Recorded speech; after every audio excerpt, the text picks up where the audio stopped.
ایک سائل نے پوچھا ہے کہ کیا داڑھی کا رکھنا یہ واجب ہے یا کیا ہے؟ چنانچہ اللہ رب العزت نے انسان کی رہنمائی کے لیے حضرات انبیاء علیہ السلام کو عملی نمونہ بنا کر مبعوث فرمایا ہے قوم کے درمیان، اور ان کی اطاعت کو ہم پر لازم قرار دیا ہے۔ چنانچہ تمام انبیاء علیہ السلام، اولیاء اور صلحاء نے داڑھی رکھنے کو فطرت اور مردوں کی زینت قرار دیا ہے۔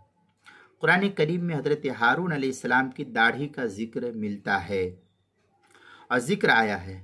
احادیث مبارکہ میں اللہ کے پیارے حبیب صلی اللہ علیہ وسلم کی داڑھی مبارک کے بارے میں آتا ہے، کانا عظیم اللحیہ اور کس اللحیہ، اس لیے آپ صلی اللہ علیہ وسلم نے اپنی امت کو وافر اللحا اور اوف اللحا کا حکم فرمایا ہے۔ شریعت مطہرہ میں داڑھی رکھنا واجب ہے اور ایک مشت اس کی آخری حد ہے، اور اس سے کم کرنا جائز نہیں۔ ایک مشت جو ہم یہ کرتے ہیں، اس طریقے سے ایک مشت داڑھی کا ہونا یہ ضروری ہے۔ اس سے اگر ہم کم کراتے، خشخصی داڑھی رکھتے، چھوٹی چھوٹی داڑھی رکھتے ہیں، تو یہ ٹھیک نہیں ہے۔ اگر یہ آدمی داڑھی کی توہین اور استہزاء کی غرض سے ڈیزائن بناتا ہے تو پھر ایسے آدمی کا ایمان سلامت رہنا یہ دشوار ہے۔ بس اوقات علماء نے یہ لکھا ہے کہ داڑھی ایک مشت کتنی، ہر چہار جانب سے، ادھر سے بھی، ادھر سے بھی، ادھر سے بھی، جہاں سے بھی دیکھے، یہ اس طریقے سے، یہ دیکھیے، یہ بعض علماء یہ کہتے ہیں یہاں سے شروع ہوگا، یہ دیکھیے، یہ ایسا داڑھی یہاں سے پکڑے، اور پھر آپ کی داڑھی اگر یہ اس مٹھی سے باہر آتی ہے، اس طریقے سے پکڑ کے، اس طریقے سے آپ کی داڑھی یہ مٹھی سے باہر آتی ہے، تو پھر سمجھیے کہ آپ کی داڑھی ایک مشت سے زائد ہے۔ بعض علماء یوں کہتے ہیں، یہ انگوٹھا نہیں بلکہ یوں، اس طریقے سے پورا یہ بند رہے گا انگوٹھا، اس طریقے سے یہ بند رہے گا۔ پہلے میں نے ایسا بتلایا تھا، تو ایسا بھی ہے اور ایسا بھی ہے۔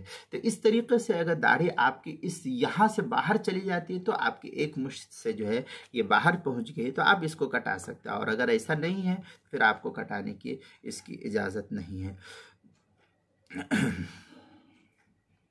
حضرت عبداللہ ابن عمر رضی اللہ تعالیٰ عنہ کے بارے میں آتا ہے کہ ایک مشت سے زائد داڑھی کے بالوں کو کاٹ لیا کرتے تھے، حالانکہ آپ کی احتیاط اور سنتوں پر عمل بالکل مشہور ہے احادیث کی کتابوں کے اندر۔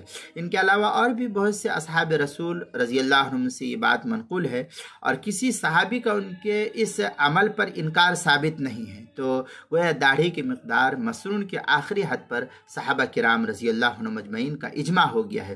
چنانچہ یہ فتویٰ دارالافتاء جامعہ فاروقیہ کراچی کا یہ چھپا ہوا فتویٰ ہے۔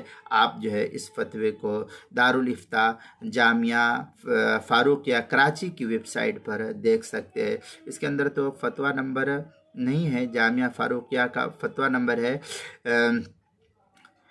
A67، یہ جو ہے فتویٰ نمبر ہے جامعہ فاروقیہ کراچی کا، تو آپ وہاں جو ہے اس فتوے کو دیکھ سکتے ہیں۔